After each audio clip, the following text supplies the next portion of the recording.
the life of an athlete is very much like I'm performing again an injury. I'm rehabbing. Okay, I'm getting back. I'm on field. I'm performing again. I have a setback. And it's more like a stock ticker. It's up and down and up and down. And Plantiga is there to help optimize the recovery, the performance. And that's where we come in with objective data and some kind of AI driven insights around movement.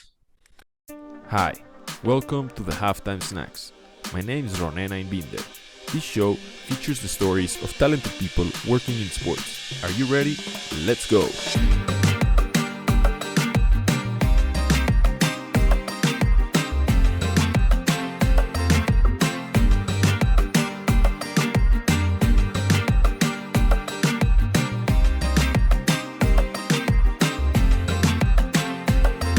This episode features a serial entrepreneur who has founded companies in online learning, coaching, and digital branding.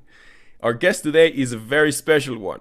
He has over 12 years of experience in the wearables technology industry, and today he's the CEO and co-founder of Plantiga, a startup looking to optimize human performance, resilience, and recovery by monitoring and analyzing biomechanics. How does it work? Their platform uses an advanced sensor that measures how a person moves to maximize their health and performance. I can easily say this guest is a complete guru on performance training, as he has helped hundreds of teams, trainers, and athletes in sport and life. Ladies and gentlemen, Quin, Sandler. Thanks, buddy. It's a pleasure being here. Thanks for having me on. Man, it's a pleasure to host you. How are you? I'm doing very, very well. How are you doing? I'm doing all right, man. I want to ask you, as an icebreaker, what's the first destination you'll travel once COVID is over? For real. Oh, that's a very fair question. I'll tell you right now, Joshua Tree outside of LA might be one of my favorite places in the entire world.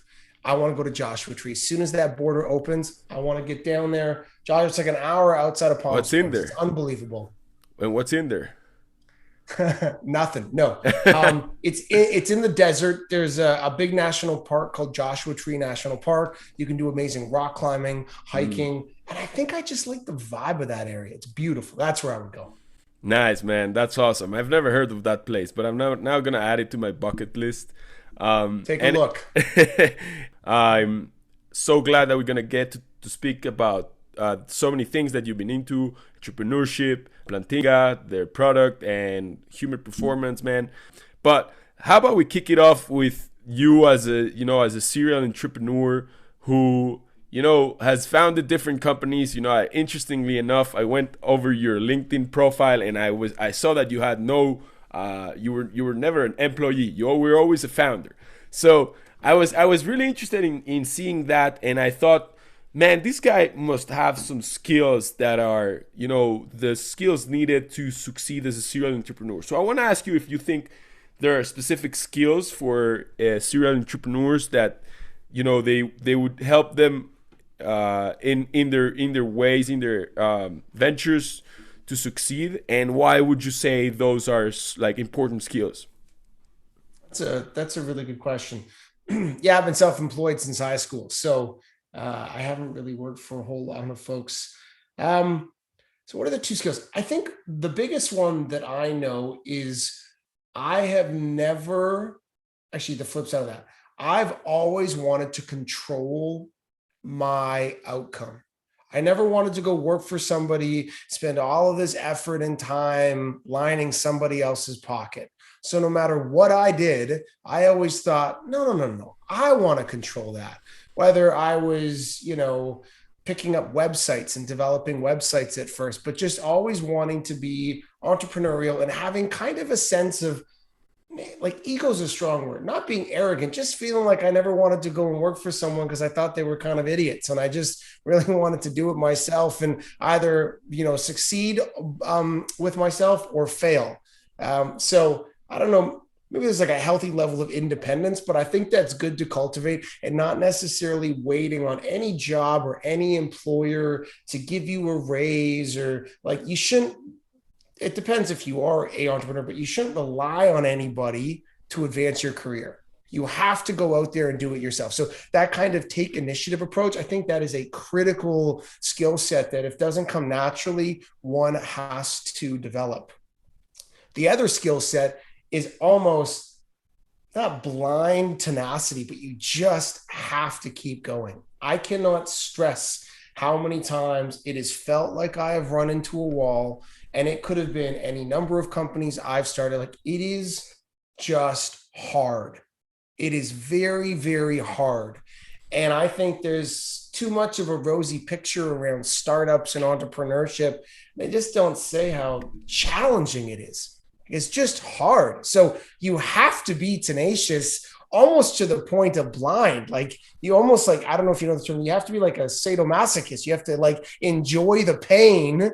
Otherwise, you're not going to be successful. And maybe the third one is there is passion. You have to do stuff that you actually like to do, because the world and people can smell it on you if you don't. Like, if you pretend like you like what you're doing, that's not going to work.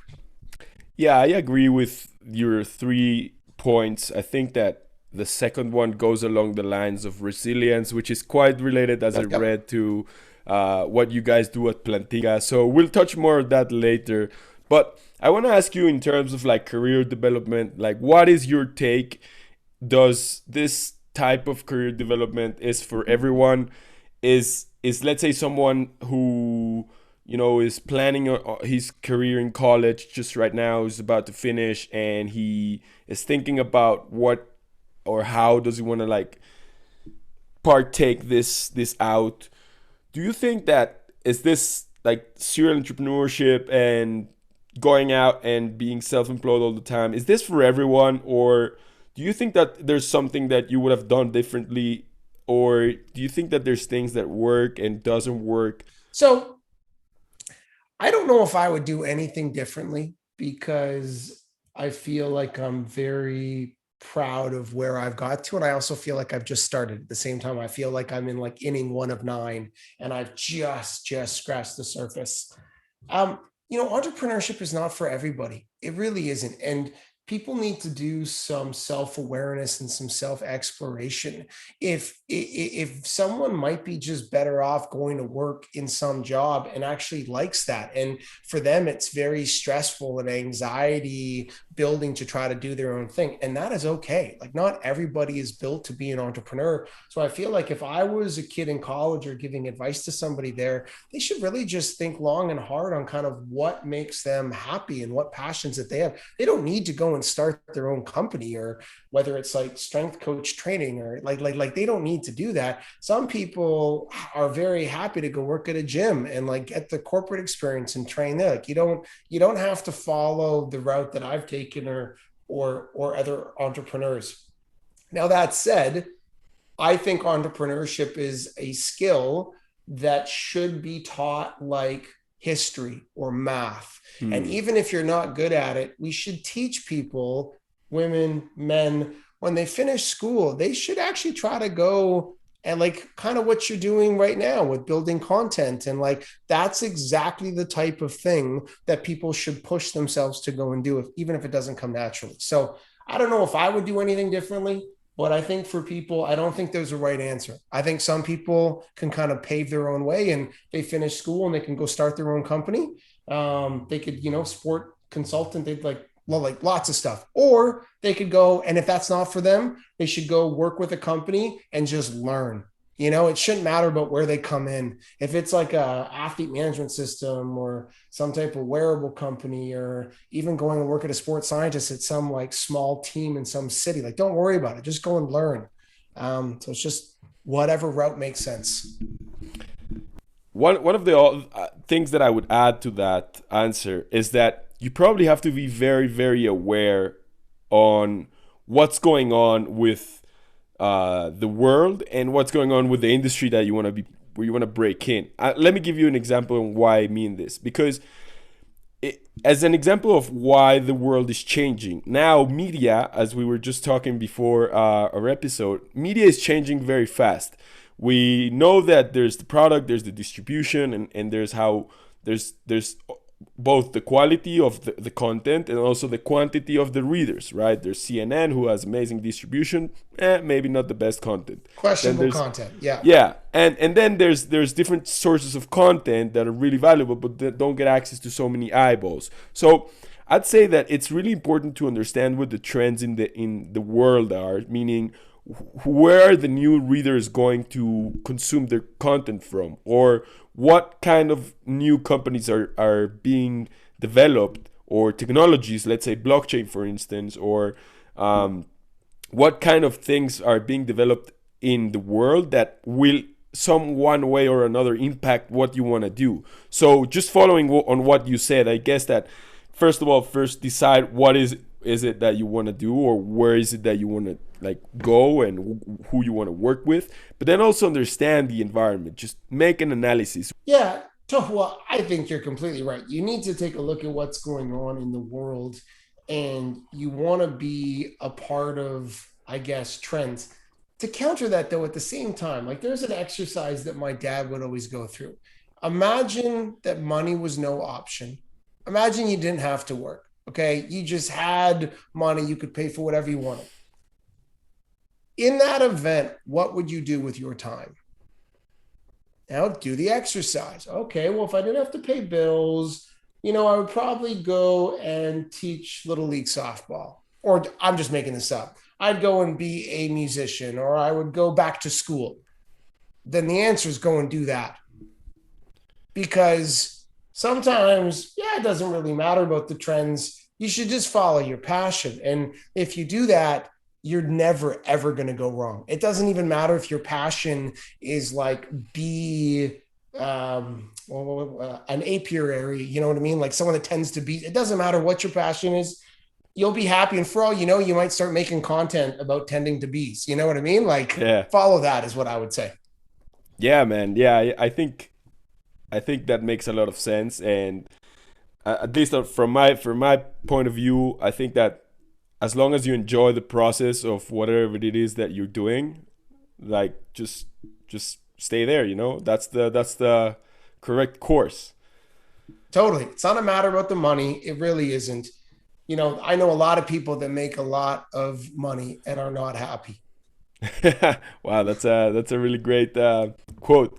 Um, Walk us through a little bit of what Plantiga's product is, why, like how it started, how it's developed, now how it's going. The meme of how it started, how it's How it going. So started, how it's going. Yeah, of so course. we don't Sounds have good. a visual on that, but just give us a very specific audio explanation of that meme, how it started, how it's going. Of course. My pleasure. And actually, I'll start with where the name is. So the name Plantiga comes from the word plantigrade. So plantigrade is obviously a term. It's a term that means a mammal walking with their soles flat on the ground. So humans are one of the few mammals that walk with a plantigrade. So that's standing upright. Bears are the same. So we shorten that to Plantiga is kind of where that name comes from. So where it started, I founded Plantiga with my dad literally over 10 years ago. My dad had a background in biomechanics and product design, and we started as a side project. I was in my early 20s. We started by this concept. If we could measure ground reaction force or that equivalent data, which is how the forces and the foot interacts with the ground, if you could measure that within a shoe, the applications would be far reaching, whether it was performance, rehabilitation, tracking disease, you name it. How you move is very much tied to your health and your performance. That was always the guiding light, is what we call the democratization of data analytics. If you want to measure how you walk or how you run, you have to go into a human performance lab. Camera systems, motion capture, force plates, timing gates. Very few people have access to that. So we were always of the mind, let's democratize that. Let's take something that very few people have had access to and bring it to a much larger population. So that's kind of where we started. My dad actually passed away 4 years ago of very aggressive prostate cancer, right when our company actually was starting to really pick up speed. So, my father, Norman, lives on our patents and is very much a part of our company. In fact, we're building an AI, and the AI's name is Norman. So it's very much a personal family business for me and kind of where we've come from. How we're doing today is we're doing fantastic. So we're a venture backed startup based here in Vancouver. We have about 15 employees. We service about 60 different organizations across the NFL, Major League Baseball, the NBA, NCAA, elite high school. So kind of a really large group of professional and collegiate programs, as well as a lot of like sports med clinics and performance centers and groups. They use our platform as a way of measuring walking, running, jumping to kind of baseline, assess performance, and then used in that recovery process. So we're doing very well. We work with the US and the Canadian military. We have a number of exciting projects in the pipeline. And we've just started actually giving our platform, we're opening it up to individual athletes. And that's been a phenomenal uptake so far. It sounds like it's a product designed to make athletes' life easier in a way. Yep. Is that kind of like the mission? Yeah. So the mission is really around optimization. And Mm. if you think of performance and maybe injury prevention or recovery of two sides of the exact same coin. So we're really about optimizing and maximizing not just an athlete. I think actually we're all athletes. Athletes is more of a mindset, but we're really about optimizing the ability and the output for a human being and doing that through the lens of analyzing how they move and giving recommendations that are personalized depending if they're coming back from an injury or moving through a performance training block. And you could imagine the life of an athlete is very much like I'm performing again an injury. I'm rehabbing. Okay, I'm getting back. I'm on field. I'm performing again. I have a setback. And it's more like a stock ticker. It's up and down and up and down. And Plantiga is there to help optimize the recovery, the performance. And that's where we come in with objective data and some kind of AI driven insights around movement. Wow, that's fascinating. And I saw a lot of like keywords in the website and buzzwords that sounded very, very, um, let's just put it high level, that not everyone may understand. One of the Yep. ones that I did understand was resilience. Resilience is just anti fragility, is just basically that you can break something down to build it up. Yep. So I want to know, how are you breaking down athletes to build them up? How is Plantiga's product developing that? If you go just like on specific cases, maybe we'll understand it better. For So sure. just walk us through one of the examples if you want. So a lot of what we do, because we have a sensor in each shoe, we measure a big thing that we measure is right versus left asymmetries, which just means are you compensating one leg over the other? So let's take a run test. Someone does a sprint test and we measure the speed, but we measure the right versus left asymmetries. Now, most healthy human beings are going to be plus or minus 10%, whether it's force or ground contact time. So they might favor one side a little bit more than the other, but there's kind of a healthy band. Well, if you do a run test and you favor one side 18% more than the other side, you have 18% asymmetry on your left side. That's actually quite considerable. So that is us identifying a deficit where you are favoring one side more than the other. And then with that information, you can actually put programming in place to train up that deficit. So no longer does that have 18%. You can train, do more exercises, stretch, work on that limb more. And when you do another Hmm. sprint test, you might be more like 5% or 6%. So really, our data allows anybody to see how they move that you can't see with your naked eye. And that's how we work at resiliency. Because if someone has high asymmetries, you know what? If they keep having high asymmetries, they actually might hurt themselves. They Hmm. might rupture their ACL or hurt their hamstring, or, like we know that high asymmetries lead to a bunch of injuries. So being able to identify that and then train it and then retest it, that's a powerful thing. Yeah, it's kind of like related, and you tell me if you agree with this, but it's kind of related to sometimes doing less of what may injure you is so much better than doing more of those things that might improve your performance in a small margin. You know what I'm saying? It's just that Totally. it's just addition by subtraction. So Yes. is that one of the key ways that you think about optimization of performance? Yeah, it's complex and it's very unique to each person. But yes, Mm, sometimes it's look, somebody moves in an inefficient way and you need them to change some things. They need to shorten up their stride because their length of their stride is creating unnecessary stress on their hip. So it kind of gets kind of very detailed, the applied sports science route.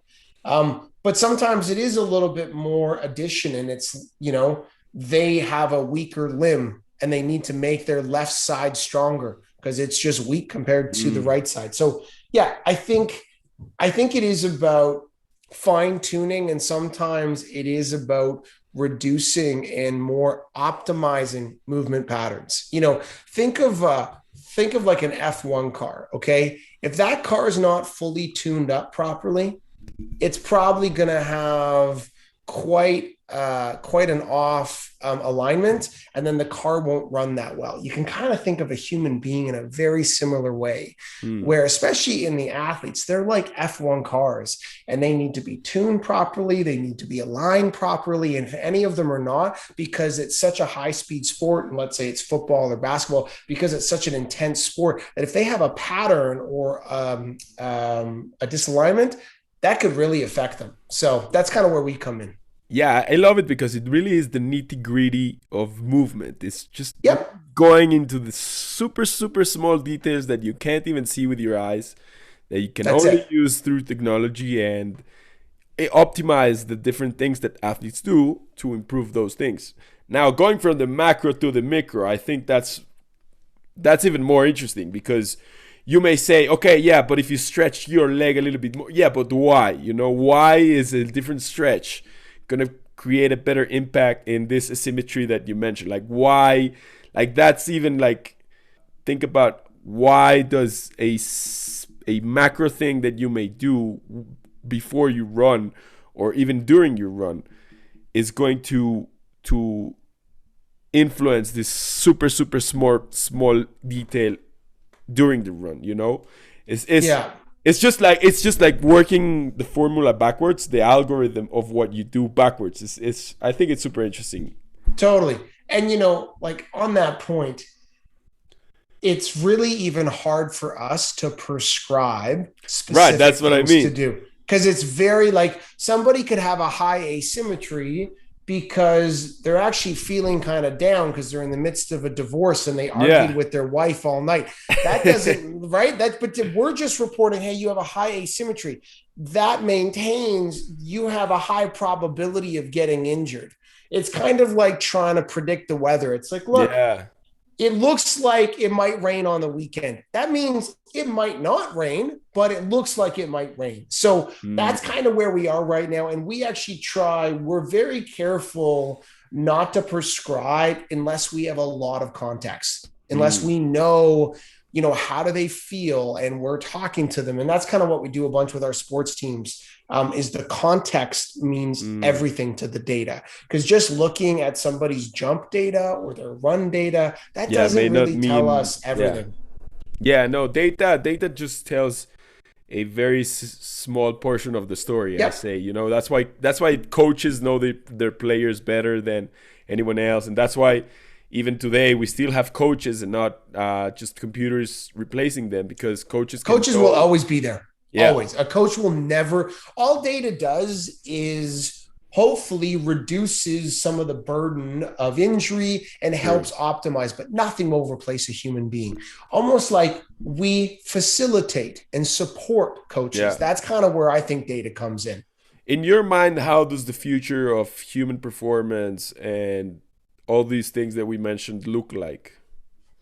I think we're going to get to a place here in the next 5 to 7 years, which is going to look so different than where we are now. I know. I think Plantiga is playing just one part of it, but you could imagine performance in the future They will be measuring what we measure. So the biomechanics of walking and running, they'll be measuring blood glucose level, hydration, cognition, my peripheral ability with my eyes, my gut biome. They'll be taking stool samples and my gut bacteria.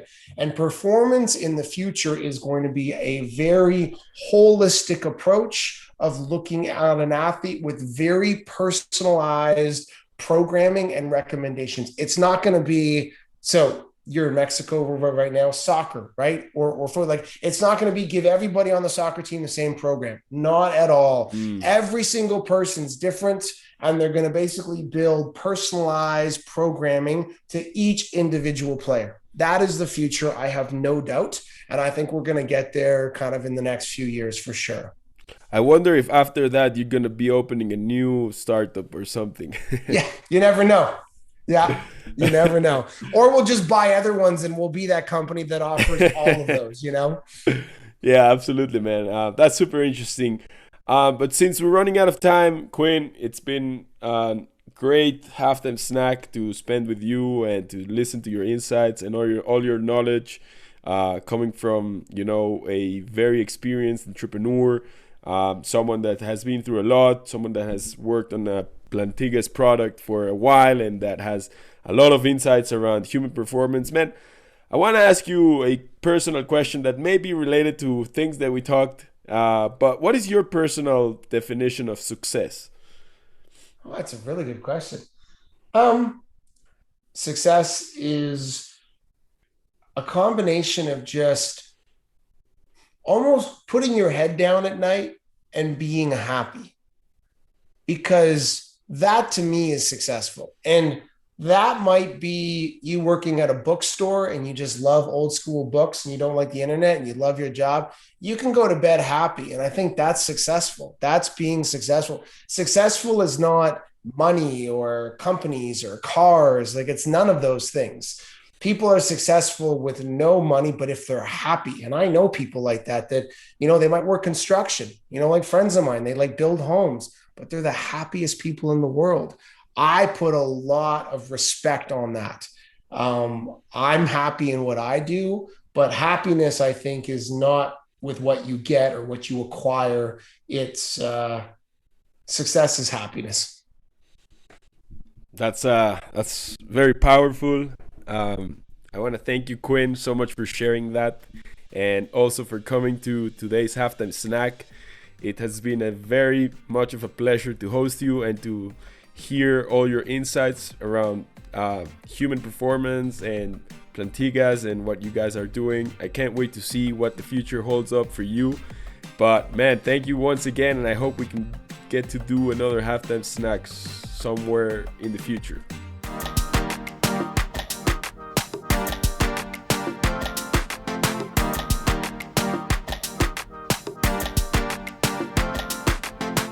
Before you leave, I want to thank you for listening.